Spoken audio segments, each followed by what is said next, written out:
दोस्तों, ये जवानी है दीवानी रिलीज हो गई और मैं नसीब वाला हूं कि मुझे ये फिल्म देखने का सौभाग्य प्राप्त हुआ। अयान मुखर्जी साहब, मुझे एक बात बताएं आप, क्या वाकई ही आपका रिलेशन आपके फादर के साथ ठीक नहीं है? क्या वाकई ही आप अपने फादर को हेट करते हैं? कि आपकी पहली फिल्म में वेकअप सिड में भी आपने यही दिखाया कि भाई बेटा बाप से नफरत करता है। इस फिल्म में भी आप यही दिखा रहे हो कि भाई बेटे का बाप से रिलेशन अच्छा नहीं है। क्या आपके आसपास कहीं ऐसा होते हुए देखा? क्या आपने करण जौहर साहब को देखा कि उनके वो अपने डैडी को प्यार नहीं करते? क्या अभिषेक बच्चन को आपने देखा कि वो अमिताभ बच्चन साहब को प्यार नहीं करते? क्या आपने ऋतिक रोशन को देखा कि वो राकेश रोशन साहब को प्यार नहीं करते? क्या आपने फरहान अख्तर को देखा कि वो जावेद साहब को प्यार नहीं करते? मतलब ये आपने कहाँ देखा जो आप बार बार अपनी फिल्म में दिखाते हैं? तो मुझे लगता है कि मैंने तो कहीं नहीं देखा, बट इसका मतलब यह है कि आपके घर में ये जरूर होता है जो उसको बार बार आप दिखा रहे हैं। एनीवे, तो फ्रेंड्स, कहानी फिल्म की यह है कि रणबीर की जो रिलेशनशिप है उसके फादर के साथ वो अच्छी नहीं है और वो अपने कुछ दोस्तों के साथ मनाली में छुट्टियां मनाने जाता है मौज मस्ती के लिए। और जाहिर सी बात है उसी ग्रुप में दीपिका होती हैं जो एक सीधी सादी लड़की हैं। और इंटरवल तक हमारे डायरेक्टर साहब अच्छे अच्छे खूबसूरत लोकेशन ये वो हमें खूब सैर कराते हैं और इंटरवल पर जाकर मैं परेशान हो जाता हूं कि यार अब तक तो सिर्फ लोकेशंस दिखाए गए हैं, तो अब आगे क्या होगा? क्या कुछ होगा? चलो, उम्मीद करता हूं कि यार शायद इंटरवल के बाद अब जरूर कुछ ना कुछ जबरदस्त होने वाला है। बट होता यह है कि फिर से वही टूर एंड ट्रेवल शुरू हो जाता है। इन द एंड जाहिर सी बात है शुरू होने के बाद डायरेक्टर साहब दिखाना शुरू करते हैं कि भाई दीपिका और रणबीर की क्या लव स्टोरी है। हमारे एक और हीरो हैं उसमें अपने आदित्य रॉय कपूर, उनकी और खोबड़ी कालकी की क्या लव स्टोरी है। रणबीर के और उसके फादर का क्या रिलेशन है। आदित्य रॉय कपूर और रणबीर साहब का क्या दोस्ताना है। और रणबीर कपूर जो हर वक्त फ्लर्टिंग ही करते रहते हैं, उनका वो एक क्या स्टाइल है। मतलब ये है कि वो एक ही फिल्म में 10 कहानियां कहना चाहते हैं डायरेक्टर साहब।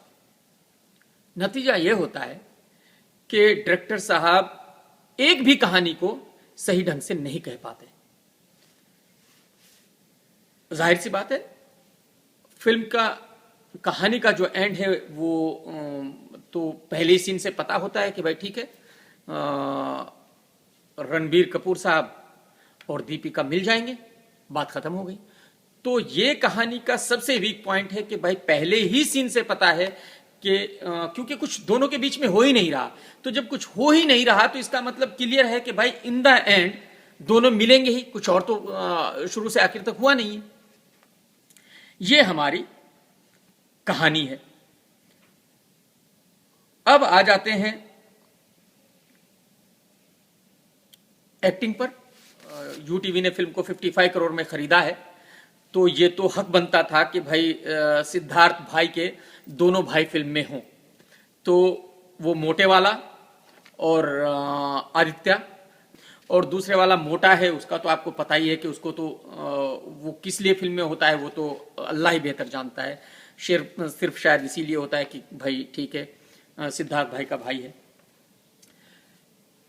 एक और हीरोइन है काल्की जी। मुझे ये समझ में नहीं आता कि डायरेक्टर उसको फिल्म में क्यों लेते हैं। शायद इसलिए कि दीपिका खूबसूरत दिखे, बट दीपिका खूबसूरत तो दिखेगी ही जब आपने 4 रशियन लड़कियों को उनके साथ खड़ा किया है जो दीपिका से ज्यादा खूबसूरत हैं, तो फिर एक काल्की को ही बेचारी को खड़ी करके क्या दीपिका को खूबसूरती नसीब हो जाएगी। तो भाई जहां 4 रशियन रखी थी, एक रशियन और रख देते तो कम से कम काल्की को देखने से पीछा छूट जाता। अब आते हैं दीपिका पे। दीपिका को बेचारी को पूरी फिल्म में डायरेक्टर ने चश्मिश रखा है। अब वो चश्मिश में जाहिर सी बात है खूबसूरत तो लगेगी नहीं, तो जो दीपिका को खूबसूरत दिखना चाहिए था फिल्म में वो भाई साहब ने उन्होंने दिखाया नहीं। तो जाहिर सी बात है कि शी इज गुड एक्ट्रेस, उसने गुड एक्टिंग की है, बट सीधी साधी वो लगी है। अब आते हैं रणबीर कपूर साहब पे। रणबीर कपूर साहब तो जहां उनको लड़की दिखी और वो फौरन रॉक करना शुरू कर देते हैं।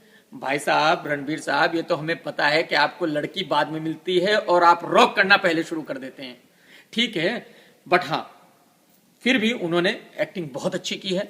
He is superb. और मेरे ख्याल में डांस भी बहुत बेहतरीन किया है।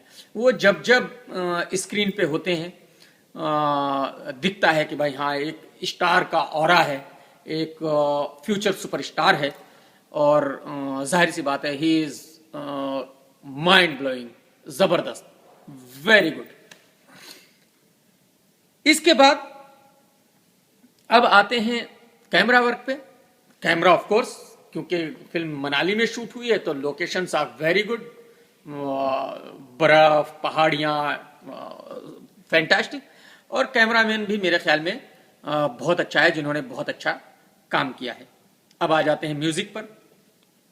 म्यूजिक में एक गाना बहुत ही अच्छा है, जो है ओ फकीरा मान जा, ओ फकीरा मान जा।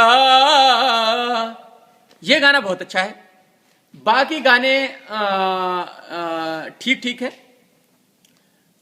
माधुरी दीक्षित ने बहुत बढ़िया डांस किया है और उनका गाना साल का ब्लॉकबस्टर हो सकता था, बट ये चांस म्यूजिक डायरेक्टर ने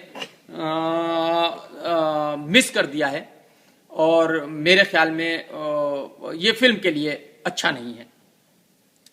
उसके बाद हम आते हैं कोरियोग्राफी पे। कोरियोग्राफर जो भी है, मेरे ख्याल में रेमो ने गाने किए हैं। ही इज माइंड ब्लोइंग, बहुत ही जबरदस्त कोरियोग्राफी है गानों की। एंड लुक ऑफ कोर्स वही ग्लॉसी जो करण जौहर की फिल्म का होना चाहिए। जबरदस्त शूट की गई है फिल्म, बट अनफॉर्चुनेटली टोटल मिला के कहानी ये है कि फिल्म में कहानी नहीं है, और जब कहानी, स्क्रिप्ट एंड डायलॉग नहीं है तो डायरेक्टर चाहकर भी उसको एक अच्छी फिल्म नहीं बना सकता था। इसलिए मेरी रेटिंग है फिल्म को 2.5, और मेरी रेटिंग फिल्म को बिजनेस रेटिंग भी 2.5 ही है। मेरे ख्याल में कि फिल्म मेरे ख्याल में 50 और 75 के बीच में कहीं बिजनेस करेगी। यूटीवी ने फिल्म को खरीदा है तकरीबन ये मान के कि फिल्म 120 करोड़ का धंधा करेगी।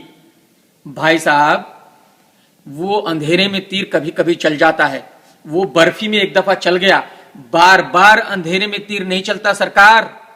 तो अब जो है आप 50% लॉस करने के लिए सिद्धार्थ भाई रेडी रहिए। Thank you and bye bye.